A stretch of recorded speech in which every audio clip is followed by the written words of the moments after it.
Welcome back guys, selamat datang di channel Slam Invest, channel yang membahas tentang investasi di saham Wall Street atau Amerika. Kali ini kita akan membahas tentang saham yang namanya Bilibili Incorporated atau dengan kode saham Bili. Mungkin banyak yang belum pernah mendengar tentang Bilibili. Ini Bilibili ya, bukan Blibli, tapi Bilibili. Bilibili ini adalah sebuah situs web video yang bertema animasi, komik, dan permainan yang berbasis di Tiongkok, di mana penggunanya dapat mengajukan, melihat, dan menambahkan subjudul komentar pada video-video. Bilibili memakai Adobe Flash atau HTML5 yang diubah secara manual. Ini situsnya. Jadi Bilibili ini semacam kayak YouTube kalau yang kita kenal, tapi dia lebih fokus kepada kayak anime, manga, seperti itu yang bertema animasi. Ini bahasanya juga Chinese semua. Pastinya banyak yang belum pernah dengar tentang tentang perusahaan ini. Tapi ternyata perusahaan ini sedang berkembang pesat di Cina. Ini contoh videonya ya. Jadi temanya memang animasi. Ini sepertinya adalah streamernya kayak YouTube, online streaming gitu, tapi dia bisa berubah menjadi semacam karakter animasi. Lucu sekali ya. Ini dia sedang mengomentari sebuah game balap, tapi komentatornya jadi animasi. Keren. Ini hal yang baru di dunia perstreameran ya. Bagaimana menurut kalian guys? Contoh layanan dari Bilibili ini unik kan?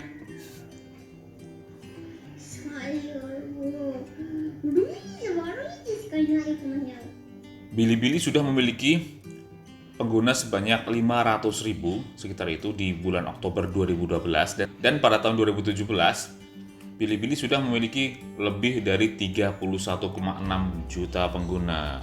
Jadi hanya dalam waktu 5 tahun pengguna Bilibili sudah tumbuh dari 500.000 pengguna menjadi 31,6 juta. Pertumbuhannya sangat cepat sekali ya. Ini websitenya memang unik sih. Coba kalau ada versi Inggrisnya mungkin bakalan terkenal juga di Indonesia terutama. Lalu kita lihat sahamnya ini. Ini saham Bilibili per hari ini tanggal 24 Desember ini sedang mengalami koreksi sebanyak 0,93%. Nah, ini dalam 5 hari juga sedang turun sebanyak 2,59%. Kalau satu bulan dia ternyata naik sebanyak 32%. 6 bulannya dia sudah naik luar biasa sampai 84%. Year to date-nya dia sudah naik sebanyak 271%. Luar biasa ya, 271%, 2,5 kali lipat lebih. Kalau kita investasi sebanyak $1.000 saja pada awal tahun 2020, maka duit kita sekarang sudah menjadi $2.900 ya. Sudah menjadi $2.900. Satu tahun kenaikannya udah sekitar 344%. Ini luar biasa kenaikan sahamnya. Nah, sekarang menjadi pertanyaan, dengan kenaikan saham yang sudah sampai 344%, dengan kenaikan saham yang sudah sampai 349% seperti ini, apakah saham Bilibili ini masih layak untuk investasi? Mari kita bedah bersama-sama. Coba kita lihat website Yahoo ya. Bilibili memiliki market capital sebesar $28 miliar. Market capitalnya cukup besar tapi tidak terlalu besar ya. Makanya kalau di atas $1 miliar mungkin sudah kita bilang cukup besar, tapi nggak terlalu besar juga. Karena yang masih banyak perusahaan-perusahaan yang ukurannya itu market capitalnya sampai $2 triliun seperti Apple, $1,5 triliun seperti Microsoft dan Amazon. Makanya $28 miliar ini ya ukuran yang tidak terlalu besar. Ini earning per share-nya masih 0,83 ya, masih tidak belum membukukan laba. Kita lihat earning ya, konsensusnya. Dia sempat dua kali miss dari prediksi konsensus. Apakah ini hal yang buruk? Enggak juga, kan prediksi konsensus masih prediksi. Sempat sekali dia melebihi prediksi di kuartal kedua tahun 2020, dan kita lihat ini finansialnya ya, annualnya dia selalu naik, revenue-nya, pendapatannya dia selalu naik dari 523 miliar dolar langsung naik di 2,47 miliar dolar di ini tahun 2016 ini 523 juta dolar ya. Sedangkan tahun 2017 dia 2,47 miliar dolar. Di tahun 2018 pendapatannya di 4,13 miliar dolar, 2019 di 6,78 miliar dolar. Kenaikannya sangat tinggi sekali, meskipun ya pendapatan laba bersihnya masih minus ya. Biasa untuk perusahaan-perusahaan growth yang sedang bertumbuh, dia fokus kepada pertumbuhan perusahaan, tidak fokus kepada laba. Jadi meskipun pendapatannya dia selalu naik tiap tahun, dia belum membukukan laba karena semua pendapatannya akan diinvestasikan kembali untuk menumbuhkan perusahaan begitu. Secara kuartal luar biasa. Ini yang menarik. Secara kuartalnya juga terus meningkat ya. Biasanya kalau tahunan mungkin kalau secara umum secara tahunan naik itu hal yang harus dong. Itu bagi saya sebagai growth investor akan selalu mencari perusahaan yang secara tahunannya growth-nya naik. Tapi kalau secara kuartal, sebenarnya saya masih memberikan toleransi kalau kuartalnya naik turun. Misal kuartal 1 dia tinggi, kuartal 2 dia rendah, kuartal 3 dia tinggi, tapi secara keseluruhan tahunannya tetap naik. Itu saya masih memberikan toleransi. Tapi ini bagus sekali, tiap kuartalnya pun naik. Di kuartal 2 2020 2,6 miliar, di kuartal 3 2020 dia 3,23 miliar. Ini secara earning ya, secara pendapatan sangat bagus sekali, bahkan tiap kuartal pun dia selalu meningkat. Nah, tapi perhatikan meskipun tiap kuartalnya dia nambah, labanya juga semakin minus ya, wajar saja karena dia pendapatannya dia menambah, dia berani untuk menginvestasikan lebih sehingga labanya dia minus seperti ini. Sedangkan rekomendasi dari Yahoo, rekomendasi dia sekarang di angka 1,7 dari 5, yang artinya dia strong buy ya. Buy lebih ke arah strong buy. Nah, kalau secara analisis targetnya dia agak sedikit overpriced ya. Karena di average-nya rata-rata harga sahamnya di 66,4, sedangkan sekarang di 81,93. Kalau secara harga di overpriced, tapi secara rekomendasi dia masih tetap strong buy karena dia diprediksi memiliki masa depan yang bagus. Kita lihat sekarang per kuartalnya. Ini dari trailing 12 months ya, dari bulan Desember 2018 dia selalu naik ya. Ini per kuartal nih, trailing 12 bulan. Trailing 12 bulan itu apa? Jadi trailing 12 bulan itu adalah jumlah pendapatan per kuartal selama 1 tahun. Jadi misal ini kalau trailingnya dia bulan 12 2018, berarti dia adalah pendapatan dari kuartal 4 tahun 2017, kuartal 1 tahun 2018, kuartal 2 tahun 2018, dan kuartal 3 tahun 2018. Sebenarnya kalau ini, nah ini berarti udah tambah kuartal 4 ya. Kuartal 1 tahun 2018, kuartal 2 tahun 2018, kuartal 3 tahun 2018, dan kuartal 4 tahun 2018. Seperti itu. Jadi intinya 4 kuartal ke belakang. Ini yang namanya trailing 12 bulan.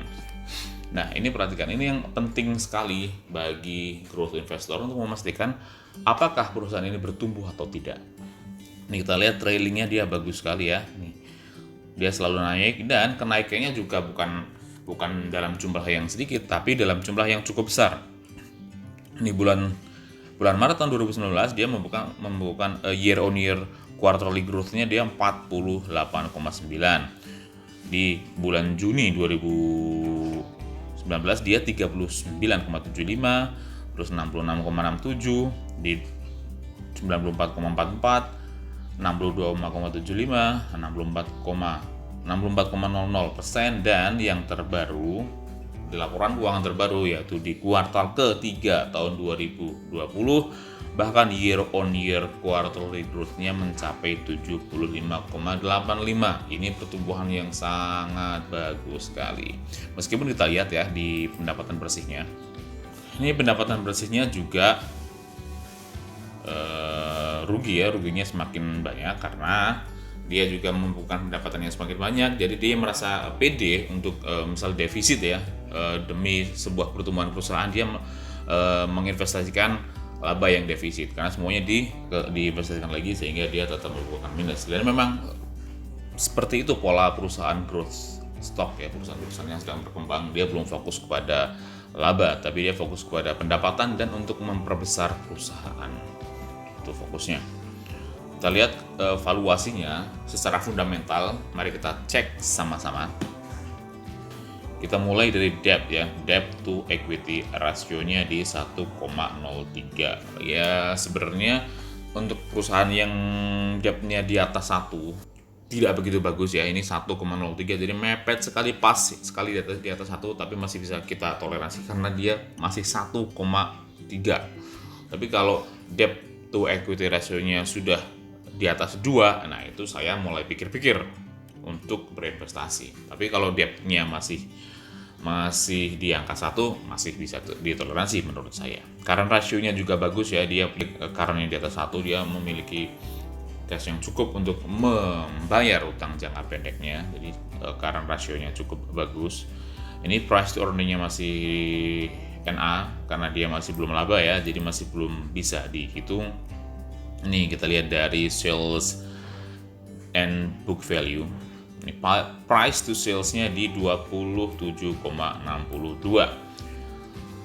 Untuk sebuah perusahaan growth, angka 27,62 ini menurut saya tidak terlalu mahal. Apalagi mengingat pendapatannya ya, mengingat revenue-nya yang pertumbuhannya cukup tinggi. Ini mencapai 75,85 year on year. Menurut saya kalau dia price to sales-nya masih 27 itu masih cukup murah. Price to sales yang mahal itu seperti apa? Price to sales yang mahal itu seperti kayak Zoom itu sangat mahal sekali. Zoom.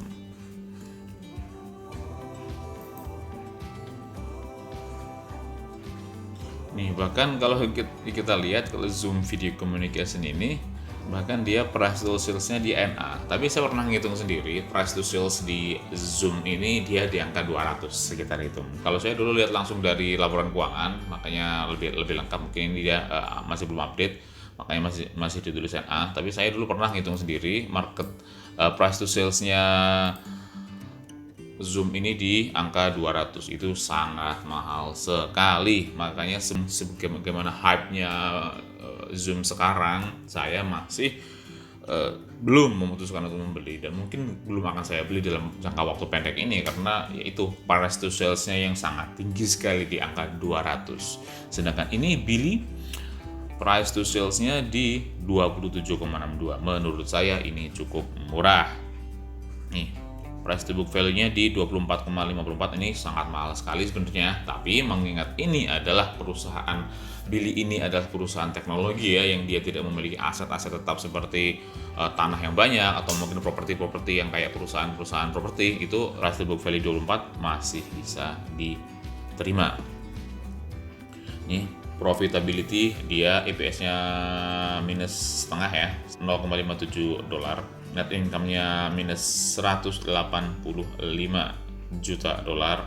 Ya itu tadi, karena dia earning-nya tinggi tapi diinvestasikan semua earning tadi atau pendapatan tadi untuk membesarkan perusahaan, sehingga secara labanya dia masih minus. Selanjutnya kita lihat rekomendasi dari analis di eToro. Ini meskipun dia sudah naik cukup tinggi ya dalam setahun ini, tapi rekomendasinya masih tetap strong buy. Bahkan tidak ada satupun analis yang merekomendasikan untuk sell dan 14% merekomendasikan hold, sedangkan 86% dia merekomendasikan buy, yang menghasilkan hasil rata-rata adalah strong buy, yang artinya perusahaan ini diprediksi akan terus tumbuh ke depannya, dan saya setuju sekali. Analis price targetnya dia ada 3 biasa. Kalau yang rendah sehingga kalau nggak naik dia akan turun di 50, kalau yang medium di 66, dan sedangkan tinggi kalau target tinggi dia di $90. Harga sekarang dia di 82. Jadi menurut saya ini adalah saham yang sangat bagus sekali ke depannya, dan saya sendiri sudah mulai mengakumulasi saham Bilibili ini. Oke, cukup sekian saja analisis saham Bilibili kali ini. Klik like jika Anda suka dengan video ini, komen, dan subscribe jika Anda belum. Dan sampai jumpa di video selanjutnya. Salam investasi.